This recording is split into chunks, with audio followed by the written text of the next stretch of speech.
Gila, Pasar Jaya bakal lelang 920 ton bansos beras busuk di gudang Pulau Gadung. Ada yang bersekongkol hilangkan barang bukti nih. Kawal terus guys, jangan kasih kendor. KPK masih kicap aja nih. Hal seperti ini, pertanyaan seperti ini, insya Allah akan kita masukkan ketika kita masuk ke jadwal dengan Pasar Jaya. Itu kapan Pak? Tanggal kapan Pak?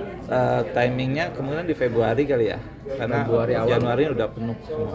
Awal Februari Pak? Pertengahan ke atas. Kalau itu kan kasusnya disebutnya tahun 2020 terjadinya Pak ya, dan dirutnya itu juga udah berganti. Kemungkinan ada pemanggilan ke dirut yang lamanya nggak sih Pak? Dirut yang menjabat saat tahun 2020? Ya pasti kan.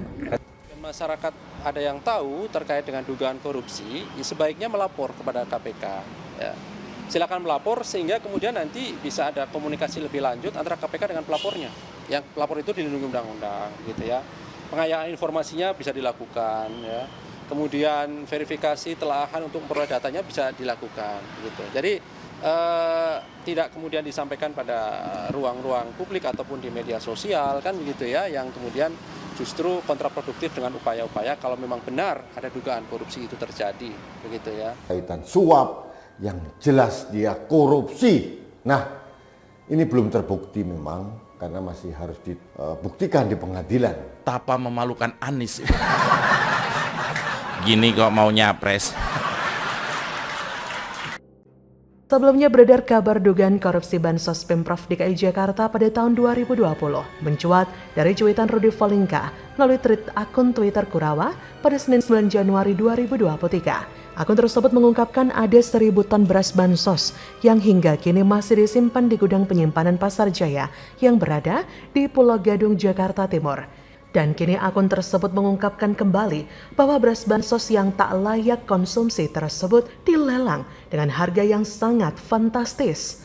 Lewat akun Twitter pribadinya, Rudy Volingka mengungkapkan jika beras busuk tersebut dilelang dengan gambar-gambar pemanis beras 5 kg, yaitu paket bansos. Dan total beras yang dilelang sebanyak 920 ton dengan harga yang dipatok 4,6 miliar rupiah. Di mana disebut-sebut beras yang busuk tadi untuk hewan sekalipun sudah tidak layak. Dan kabarnya ada oknum-oknum yang akan patungan untuk membersihkan barang bukti ini dari gudang Pulau Gadung. Terkait dengan batas akhir pelelangan adalah 31 Januari 2023. Sempat diketahui pada akhir 2022, Pasar Jaya sempat mengajukan lelang terbuka kepada Kantor Pelayanan Kekayaan Negara dan Lelang atau KPKNL. Namun prosesnya gagal, karena itulah pihaknya bakal mengajukan kembali lelang pada akhir bulan ini. Seandainya pun ada yang membeli beras tersebut, palingan yang beli orangnya dari kelompok-kelompok itu juga.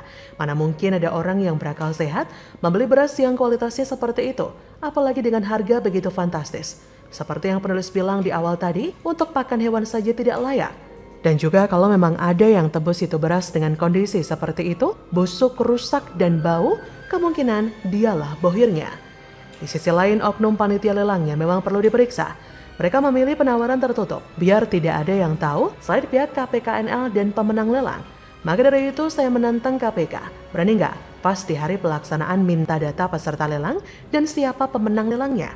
Kalau KPK memang berani, bisa dipastikan dong siapa-siapa yang ada di balik pelelangan itu. Sudah pastilah dia aktor utama untuk membersihkan barang bukti korupsi bansos beras busuk tersebut. Harusnya aparat langsung bergerak ke lokasi dan melakukan pengusutan hingga tuntas. Ini benar-benar gila ya. Kalau semua beras rusak dan tidak bisa dipakai lagi, artinya triliunan uang terbuang percuma. Dan pertanyaannya, mengapa harus dilelang? Kan sudah tidak layak.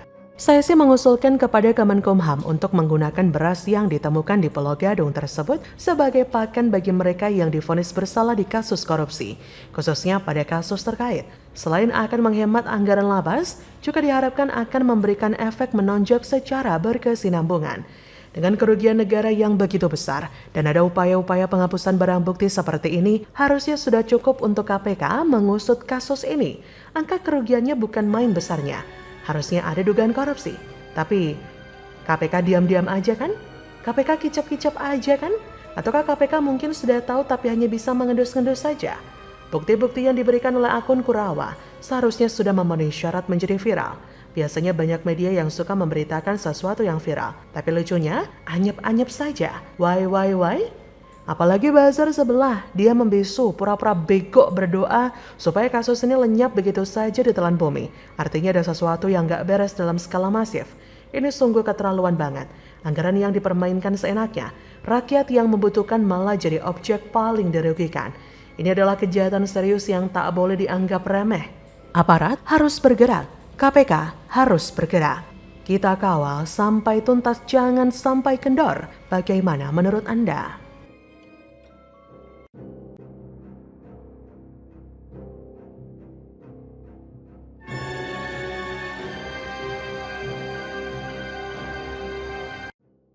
Mampus lo, nggak bisa kabur. Diajukan 2 Januari, surat mundur Tuyul Ancol belum direstui PJ Hero. Balapan Formula E bentar lagi lah, kok mau ngibrit lo? Masukin botol aja, Pak. Tadi kan menghambur-hamburkan uang rakyat. Angkanya dari 1,2 triliun turun menjadi 560 miliar untuk 3 tahun. Geis ini adalah komisaris BUMD Pembangunan Jaya Ancol. Dia disebut tangan kanan Anies untuk memaki-maki orang. Geis adalah sosok yang penampilannya berbanding terbalik dengan Anies. Kalau Anies nampak selalu berusaha cool, menjaga kata-kata, berwibawa, lembut, rasional, Geis sebaliknya. Kalau bicara dia seperti preman yang tak tahu tata krama, kasar, artikulasinya kacau, dan bahkan sering berkesan tak berlogika. Memang banyak banget masalah dalam penyelenggaraan balapan ini.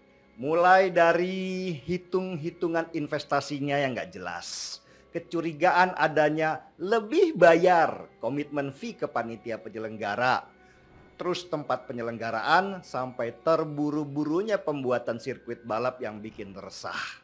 Ketika orang yang punya ambisi politik khususnya mau nyapres, lantas punya persoalan hukum yang akan diproses, biasanya pendukungnya teriak, ini kriminalisasi.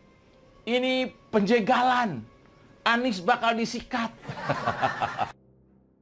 Badan Pembinaan Badan Usaha Milik Daerah BP BUMD angkat suara soal surat pengunduran diri yang dilayangkan Komisaris Ancol Geis Khalifa pada awal 2023 lalu. PLT Kepala BP BUMD Fitria Rahadiani mengatakan surat pengunduran diri salah satu loyalis Anies Baswedan ini akan dibahas terlebih dulu dalam rapat umum pemegang saham atau RUPS. Ia berkata, terkait pemberhentian atau pengangkatan Dewan Komisaris sesuai dengan aturan yang berlaku ya dan akan diputuskan dalam RUPS. Anak buah PJ Heru ini bilang RUPS tersebut baru akan digelar di tanggal 1 Februari 2023 mendatang. Dari undangan rapat yang diterima tribunjakarta.com, RUPS pada awal Februari mendatang itu akan membahas soal persetujuan atas perubahan susunan anggota Dewan Komisaris Perseroan. Setelah 3 bulan ditinggal Gubernur DKI Jakarta Anies Baswedan yang purna tugas 16 Oktober 2022, Komisaris Ancol Geis Khalifa akhirnya mengundurkan diri dari jabatannya. Ia menyebut surat pengunduran dirinya itu sudah diserahkan kepada PJ Gubernur DKI Jakarta pada awal 2023 lalu. Walau demikian ia mengaku hingga saat ini belum ada balasan yang diberikan PJ Heru terkait pengunduran dirinya itu. Dan hingga saat ini Geis masih berstatus sebagai Komisaris Ancol. Apakah ini cara si Tuyul mau kabur dari gelaran Formula E yang dulu dibangga-banggakannya? Karena sudah terlanjur diproses KPK, membuat banyak kontroversi di gelaran Formula E. Lalu dia mau kabur gitu aja? Nggak mau tanggung jawab? Enak aja loh. Nggak semudah itu Ferguson. Konon kabarnya sejak 2 Januari dia sudah mengajukan untuk mundur dari Komisaris Ancol. Tapi kok PJ Heru belum menyetujui? Pastilah. Tapi kok PJ Heru belum menyetujui? Apa mungkin ini cara PJ Heru menangkap si Tuyul Ancol agar nggak kabur? Masukin ke botol gelaran penuh jebakan yang namanya Formula E. Enak aja mau kabur. Utang Jakprono masih miliaran ke Ancol.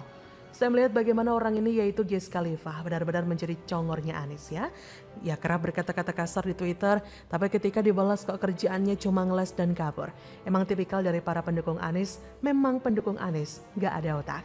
Gak heran Geis ini menjadi kaki tangannya Anies karena memang pola pikirnya sama dengan junjungannya. Membuat banyak masalah di DKI Jakarta, tapi ketika dimintai pertanggungjawaban, dia malah kabur dengan meninggalkan beribu banyak alasan. Ya kira-kira beginilah tipe orang yang memang diberikan jabatan dan dikasih gaji yang gede banget meskipun dia jarang memakai otaknya untuk berpikir secara logis. Sampai kapan Jakarta diacak-acak oleh orang macam pendukung Anies ini? Mau jadi apa negara ini kalau memang orang ini pada akhirnya bisa jadi pemimpin? Sudah benar jika dia mengundurkan diri dari Komisaris Ancol. Tapi saya pesan ya, jangan sampai dia keluar sebelum gelaran Formula E digelar. Karena tentu saja hal itu akan mempermalukannya. Karena dijamin sepi sih ya. Karena memang pola pikirnya sama dengan junjungannya. Licik dan culas juga gak mau bertanggung jawab atas masalah yang ia buat. Kalau kita ingat-ingat kata-kata dari Om Prabowo yang mengambil pepatah Cina, jadi pemimpin hal yang sangat penting. Karena menurut Prabowo, yang ambil dari pepatah Cina itu, ikan itu busuk dari kepalanya. Jadi kalau kita lihat Ancol itu amburadul, maka itu yang mimpin adalah orang-orang licik macam Tuyul Ancol. Dan liciknya Tuyul Ancol itu karena junjungannya yang dibangga-banggakannya adalah si Anies Baswedan, yang merupakan sosok yang menghalalkan segala cara demi meraih kekuasaan, meskipun itu harus menggunakan politik identitas. Jadi bagaimana menurut Anda?